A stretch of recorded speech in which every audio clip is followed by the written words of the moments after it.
Season's greetings and welcome to another video where we talk all things soft skills. And this week we get started on a new soft skill, which is emotional intelligence. So in this video we talk about what emotional intelligence is, the 5 pillars, at least what I think are the 5 pillars of emotional intelligence, how we can develop it and how we can work to our advantage. Let's get right into it. So what's the big deal about emotional intelligence anyway? So research has shown that emotional intelligence is strongly linked to great leadership skills, high job performance, and also great mental health. So what is this emotional intelligence anyway? It is simply the ability to recognize, understand, and manage one's emotions. On the flip side, it is also the ability to recognize, understand, and also influence the emotions of others, right? So this is how you see that it can be a very valuable asset and a skill to have. It may sound like it is a bit of a complex thing, but it really isn't. It's just being aware of the emotions around you and using that awareness to make decisions that improve your interactions with others. Let's use a simple example. Let's say you're at the office in a meeting, whether you're a business person or a career person, and then someone on the table says something that really annoys you. Now, emotional intelligence gives you the opportunity to learn to pause, think about what you will do, and respond well, which is a bit of an opposite for someone who doesn't have that skill, because they will respond from the impulse of anger. When you're emotionally intelligent, you can recognize that what you're dealing with is anger. These are the 5 pillars I think that help with emotional intelligence. Number 1, self-awareness. It's about being in tune with your emotions and asking yourself 2 simple questions. What am I feeling? Name it. Why am I feeling this way? Just asking these 2 simple questions will help you decide how you want to react in the moment. Then the next thing to that is self-regulation. It's about, now that you know, since we've already used the example of anger, now that you know that you're feeling angry, what do you want to do with that anger?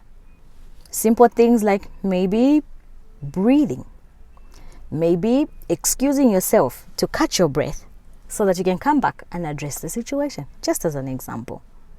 The third one is motivation. A lot of highly emotionally intelligent people tend to be very passionate people. So they don't let small things get in the way of the bigger picture. While people who work without motivation, which is, I say motivation in quote unquote because it can't be the basis upon which you do everything, because even motivation waxes and wanes. But a lot of people who are emotionally intelligent tend to be passion driven. So if you're in a meeting with someone like an investor on the table and they piss you off and you decide to react irrationally just because in that moment you've been pissed off and lose sight of the bigger business that you have at hand, you're the one who stands to lose. But when people who are emotionally intelligent have the ability to recognize that this is just part of the process of negotiating, and sometimes people are dealing with their own brokenness, you're better suited to show up better regardless of how pompous or prideful the other one is, or how they put you down thinking that because you're wanting money from them, they are better than you. You get? Empathy. That's number 4. It's a really big one. The ability to step in another person's shoes. The ability to not only hear what someone is saying, but also cueing into their non-verbal cues and activities. You being able to understand what that person is feeling. That's a big one.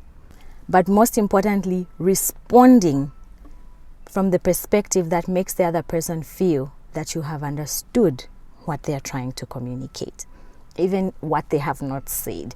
So it takes a bit of practice, and empathy needs a video of its own.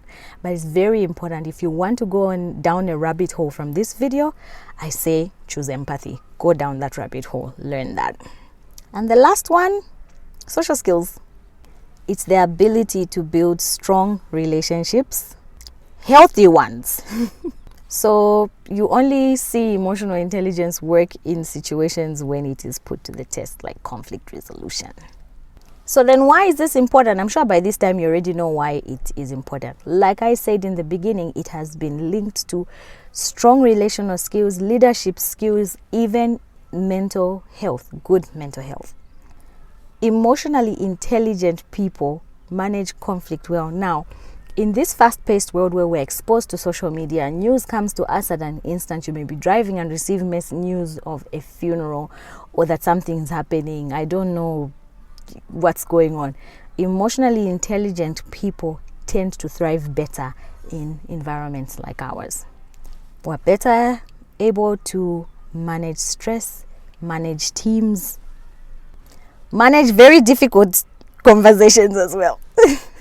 Basically, if you can keep your emotions in check, you have a high chance of success in your career and your business. Okay, at this point you're probably saying, Bupe, that's great, but how do I build my own emotional intelligence?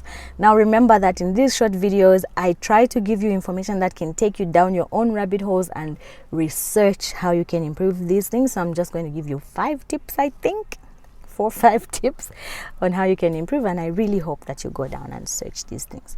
Number 1, don't run away from your emotions. Become more mindful. Be aware of what is going on with you emotionally. Don't be the kind of person who shuts down emotions, whether it's in the home or the workplace, because whatever happens at home is going to affect what is happening at the business, and whatever happens at work is going to affect what is happening at home. Be in the habit of just practicing mindfulness. Those 2 questions: what am I feeling? Why am I feeling this way? Journal those things so that you are self-aware. Remember the first pillar that we talked about. Number 2, honestly, just seek feedback. We all have blind spots about ourselves.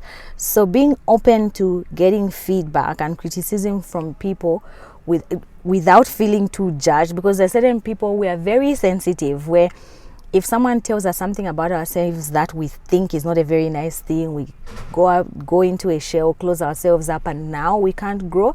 That is what point number 1 is important about: learning to manage your emotions so that you are able to also take criticism and understand that's how people are looking at you. But don't take criticism from just anyone. Ask from people who know you, people you can trust, people who you know mean well for you. The third one is practice empathy. One of the things that I have learned this year was to conserve energy from myself that I used to expect other people to give from me, just because they don't have the gift of empathy. They don't know how to put themselves in my shoes, because they may feel like their problems are bigger, right? And that just makes us human. When we're going through stuff, we can get swamped and lost in it. But also try to put yourself in other people's shoes by really listening to what they are going through and putting yourself aside, and in that moment being present for the other person. And do this consistently. Eventually, it becomes second nature. The fourth one, handle conflict positively. Now, when you're already in conflict, telling you to stay calm is not going to work. So right now, before you're in conflict, I'm telling you, when you're in conflict, remember my words. Try to stay calm. Try to listen to what the other person is saying, and go into conflict thinking about a win-win situation. Human beings tend to be selfish, but we can grow into it. Think win-win.